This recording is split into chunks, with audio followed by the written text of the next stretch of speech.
Welcome to Car University. My name is Mark Tallman. I'm the Director of Learning and Development. Today's topic is going to be taking ownership of your guest experience. At your dealership, you should have received a training guide from your management. So let's open up your workbook and let's flip over to page 1 of your workbook. And what we're going to look at in this module is the Norm Reeves core values. The second thing we're going to take a look at is how do we bring our A game to the workplace every day? Showtime. That's our mindset when we come into the workplace. Third point is 3 keys to taking ownership of the guest experience. Remember, when you're a frontline team member, you've got to let your positivity go viral in your communication. In other words, if you allow negativity to get in your head and heart, when you get squeezed, it's gonna come out of you. But if you allow your positivity in your communication to go viral, you literally can take any negative situation and turn it into a positive situation. But remember, that positive vibe has to get out of your head to your heart, to your mouth, your feet, your hands. It's got to come out of you, just like your skill sets. Those skills have to come out of you. It can't just be head knowledge. It's got to be an action, something that we live out each day in the workplace.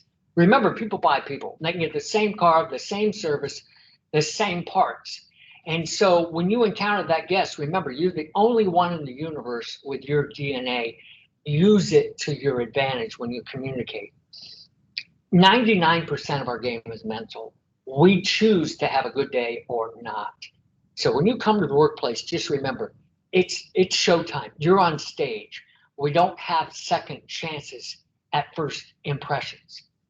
So on that same page, page 1, we're going to look at a second thing, which is the Norm Reeves core values. Now you see the points of integrity, continuous improvement, a servant's attitude, teamwork, accountability, and fun. All of these have a synergistic effect. Our integrity, we're always striving to do the right thing. And just remember, you can't go wrong if you do right by people. Continuous improvement. That just means as frontline professionals, we're always looking for ways to increase our skills and or our activities or our mindset or attitudes. Right skills, right activities, right mindset, positive vibe is going to net good results. Servant's attitude just means we help people get what they want. And if we help them get what they want, we ultimately get what we want. It's putting others before ourselves. That is what creates magic with our guests. Teamwork. That just means we're always covering each other. In other words, we're all on the same team. And so if the ball gets fumbled, we're all hustling to grab that ball, pick it up, and run that ball into that guest. We're not pointing fingers. We're not saying, look, I'm a tackle. I'm not a running back. His job is to not, keep a hold of the ball. We're not out there arguing who's fumbled the ball. It's just if the ball gets fumbled, we pick it up, we own it. That owning the situation becomes very important. Accountability. That means we take ownership of every situation, every opportunity, and we take ownership of our position as if it's our own business. And then importantly, we have fun when we're out there. We spend more time at work than we do with our families. This is our family here in the workplace. Let's enjoy it. Let's have fun. Now, I'm going to give you some examples of that. So the first example I'm going to give you, and we'll contrast through all the training, both negative and positive, because that's how we learn. Right versus wrong, good versus bad. So I'm going to give you some comparisons. This is a few years back. I had a car, it was called a Mini Cooper, John Cooper Works. It was a fun car. I got it because it was my toy. I got a 6-speed gearbox because I enjoyed just popping through those gears with that clutch. But at the time when I leased the car, I was not thinking, Mark, you got 2 teenagers, you're going to have to teach how to drive this car. So I'm thinking teenagers, LA traffic, insurance, 6-speed, sports car, not a real good combination. So at that point I got down and thought, well, I asked my wife. She's got a Mercedes, got an automatic. Maybe she'll let me use her car. And of course, my wife looks at me like, there's no way on God's green earth I'm going to let you teach the kids how to drive a car in my Mercedes. So I just thought, you know what? Look, it's not a big deal. It's fun. It's a toy. I've had all the cars in the world. I'll just trade it in, get something that's like a hybrid, something that's reliable, dependable. It's going to be great and easy to teach the kids on. So I do just what everybody else does. I check the payoff with Mini. I go online, KBB, ran some numbers. Then I went down to CarMax and I got a bid to see where I lined up. And I figured I'm probably $900 to $1,200 negative on the car. Not a big deal. I can get my head wrapped around that. I got to teach my kids how to drive a car. So I reach out to, obviously, dealerships. So I focused on a hybrid because I figured it's safe, reliable, dependable. It'll be easy for the kids. And I loved all the safety technology. So I reach out to this one store and the email is going fine, back and forth. Everything's good, seems to be. And about halfway through this email, I just put, oh, by the way, I have a Mini Cooper on a 36-month lease. I'm 24 months into the lease, and I'm going to check my payoff, Kelley Blue Book, and I'm going to CarMax to get a bid, which, by the way, I already did. I stated it that way in the email. And then the email I got back blew me away because I'm thinking there's 40 plus stores in SoCal I could reach out to. And the email back from the internet manager is, I've never seen these things work out well. Minis are notorious for having high residual values and they just don't retain their value. You'd definitely be better off trying CarMax. And I'm thinking, wow. And the salutations, by the way, were good luck. Good luck is basically telling me, please, whatever you do, don't bring your Mini down to my dealership because if you do, I'm going to call security and have you hauled off the lot. So the point of it was, that's negative. Now, here's how you just flip it real easy to positive. I mean, again, people buy people. It's what we say, how we say. Even in an email, your words are that much more important. But had the internet manager responded back to me, wow, Mini Coopers, what fun cars, love that particular model. Then ask me a question, Mark, if you don't mind me asking, why were you thinking of replacing your Mini with a hybrid? I would have probably responded back, I have to. Internet manager, you have to meaning? My response would be, well, I've got 2 teenage kids. I got to teach how to drive a vehicle. And mine has a 6-speed gearbox. It's not a good fit. And then obviously laugh out loud. Of course, you don't want to try to teach your kids how to drive a sports car with a 6-speed in LA traffic. It's a recipe for disaster. But then the invitation. We'd love to make you an offer on your Mini Cooper. How soon would you be able to bring that vehicle in for an offer?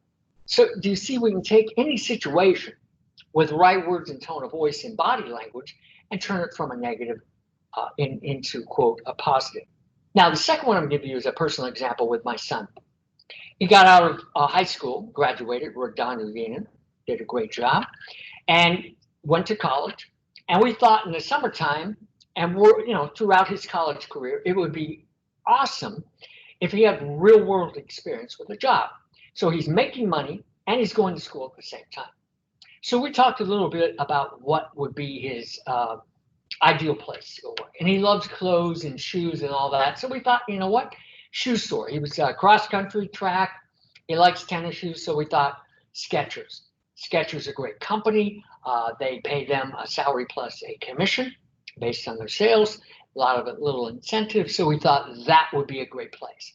So my wife, being a psychologist, therapist, me being in corporate training, we sat down and kind of mapped out, just like we went through the integrity, continuous improvement, servant's attitude, teamwork, accountability.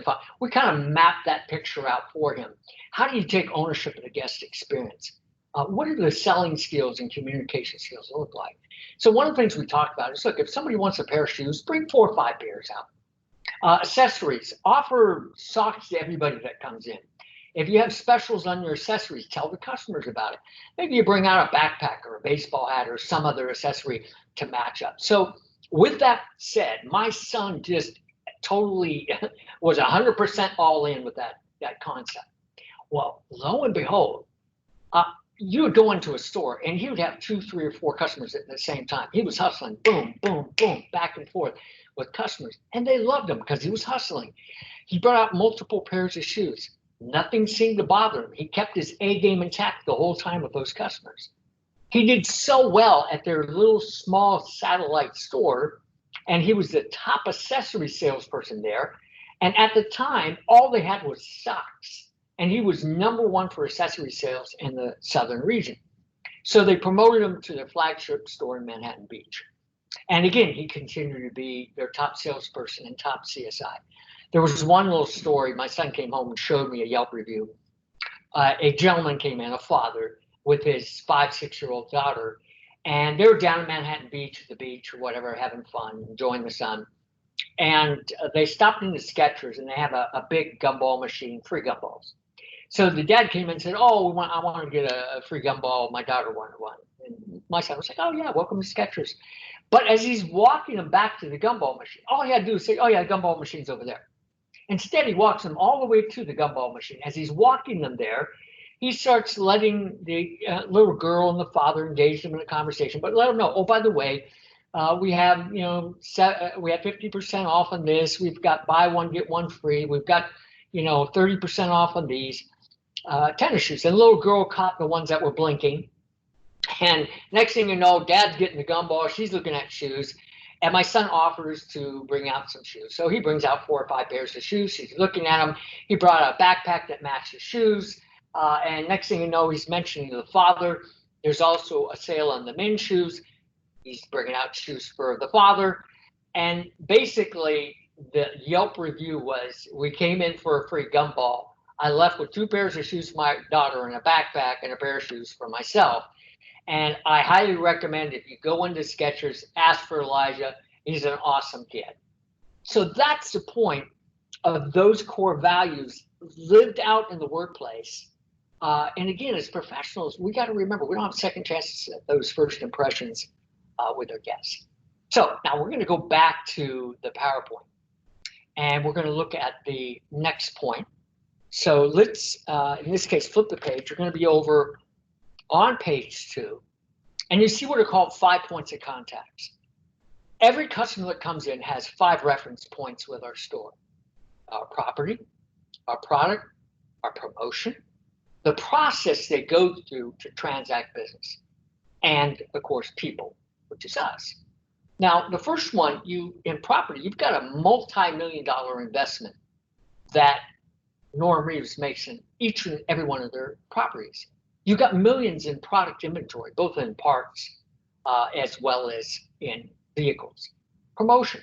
The stores are spending tens or hundreds of thousands of dollars in media money to drive business in one of 3 ways: foot, phone, or internet traffic. But watch this. Everything gets won or lost in the process in the people. At that front line, where a frontline team member encounters that guest, that's where the magic has to happen.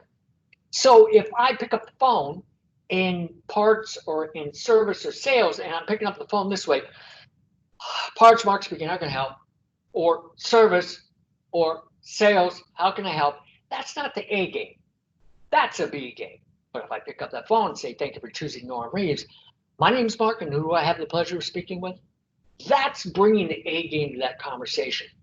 There's an anticipation. Wow, I've reached a professional organization. Now remember, all my investment and my property, my product, and promotion is won or lost at that point of contact when I greet the guest in person, on the phone, or via email or text or instant message. So with that said, I just need to remember, I got to bring the right words and phraseology. I got to bring the right tone of voice. I got to bring the right body language, and I got to bring my positivity to every single communication I have with my guest. So that's on me. I have power and control over that. So how do we do that? That's the question. Okay, so how do we create this magic with our guests? This is the Norm Reeves way. There's 3 points of taking ownership of that guest experience. The first one is own their experience. Put yourself in their shoes. Second point, anticipate your guest's wants and needs. Third point, create ways to exceed your guest expectations. So let's unpack number one. Taking ownership of the guest experience. What do customers want? It's straight up. It's simple. Honesty. Concern for my wants and needs as a consumer. I want to be treated with respect. No matter what question I ask, it might be silly, but be respectful of me and my questions. And I want a job done right and on time, meaning that let your yes be a yes and your no's a no. So when you're in situations, under promise, over deliver with people. We know these things. This is all fundamentals. 99% of this you know, but it's a matter of not what we know, it's what we use of what we know that makes a difference. Look at the second point. Let's unpack that. Anticipate the guest's wants and needs.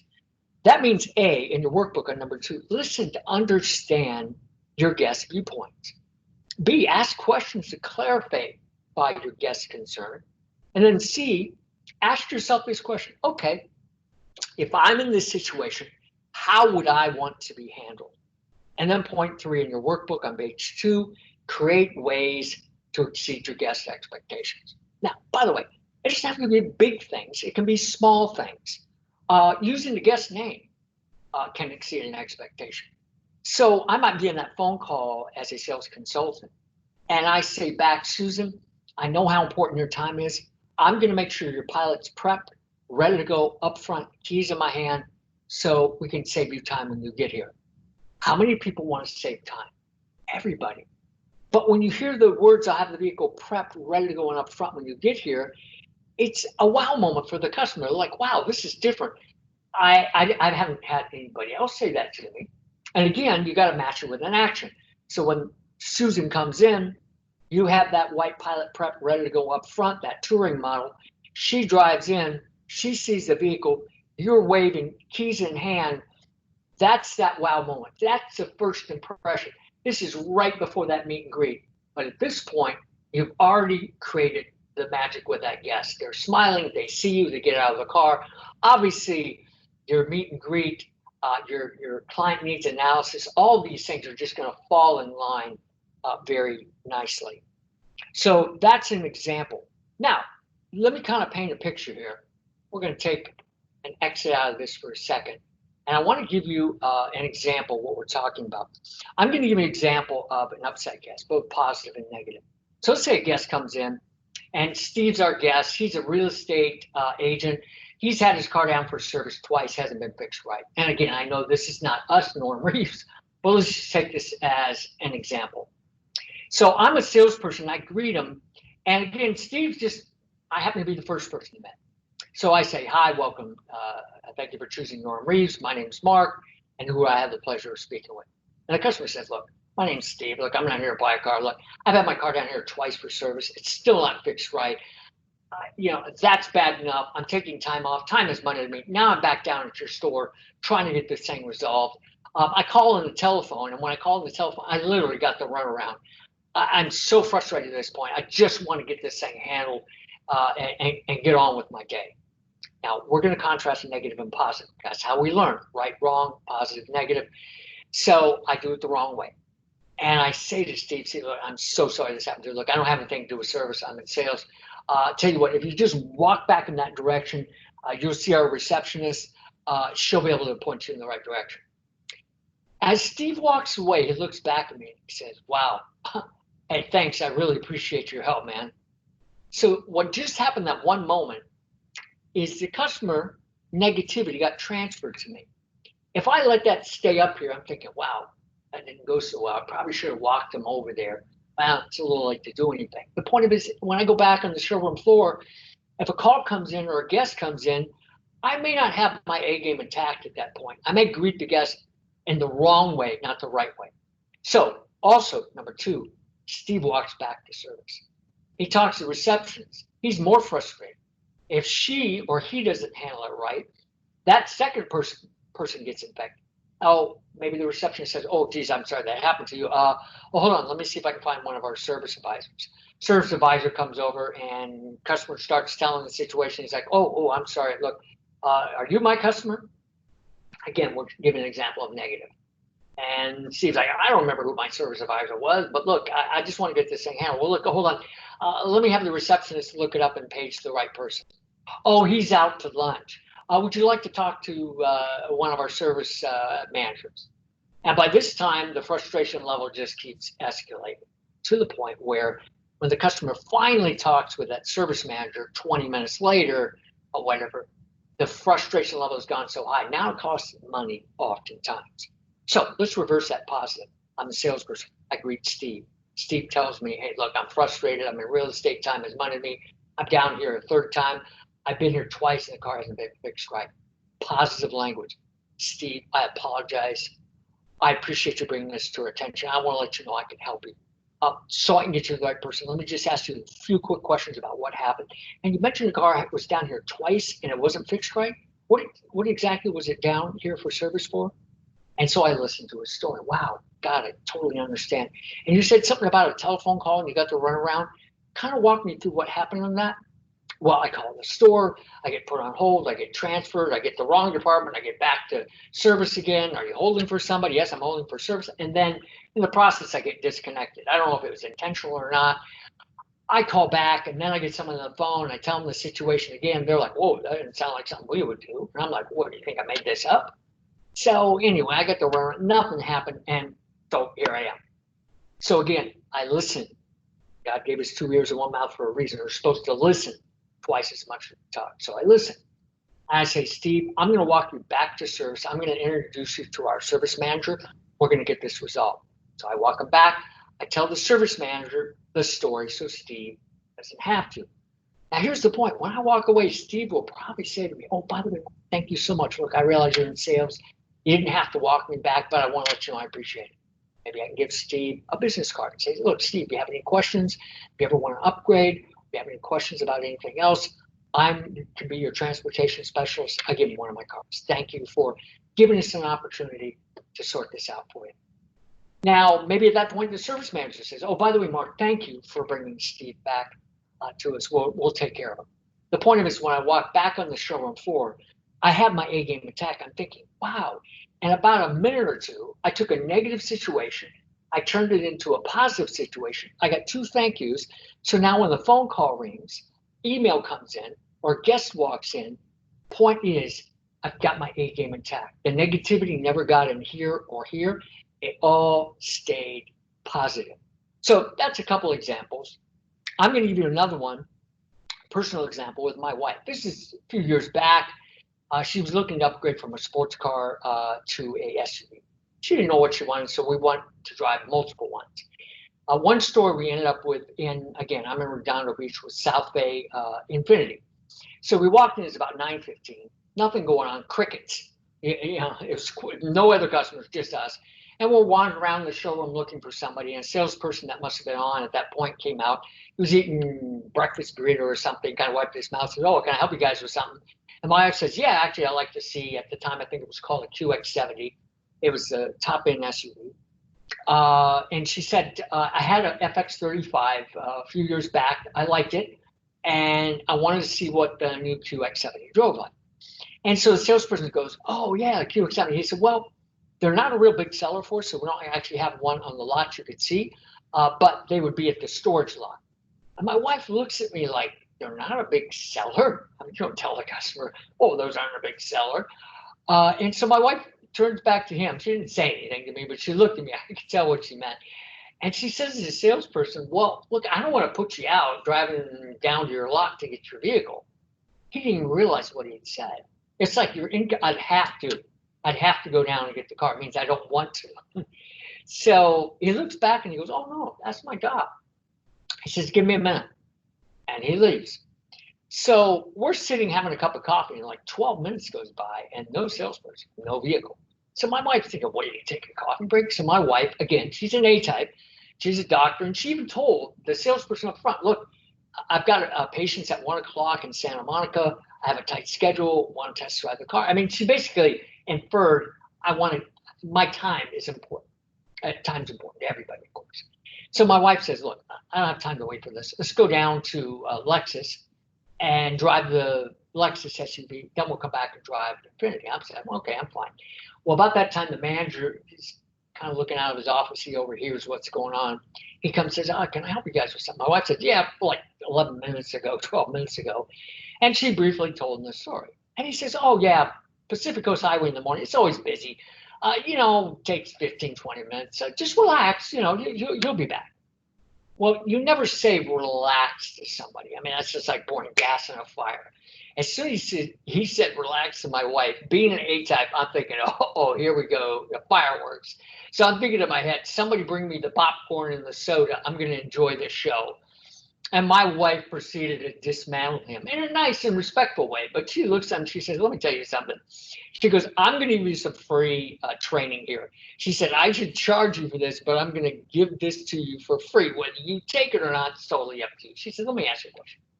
She said, I told the salesperson, look, I've got patients at 1 o'clock in Santa Monica. I have a tight schedule. Don't have a whole lot of time. Let me ask you, could he have said, well, Victoria, since your time is very tight timeline, it's going to take about 15, 20 minutes to get down and back from the storage lot to bring you the vehicle. If you'd like to, we can grab a demo here. We can drive down together. We can talk about your vehicle objectives. And by the time we get to the lot, we'll just test drive the vehicle back. That would save you a bunch of time. Or if you'd rather relax with your husband and have a coffee, you can do that too. Victoria, what would be your preference? I know my wife. She said, which demo are we taking? So the point of it is our words, our tone of voice, and body language as we communicate with guests are important. Listening to understand what's important for that guest is important. So let's go back to our PowerPoint. And again, we talked about taking ownership. We talked about anticipating guest wants and needs, creating ways to exceed the guest expectations. So here's our last step, actionable ideas. What I want you to do is, this is your homework, on page 3, list out your actionable ideas. What do you want to implement? Because again, it's not what we know, it's what we use of what we know that makes a difference. So I want to thank you for your time and participation today in the Carr University training. Thank you.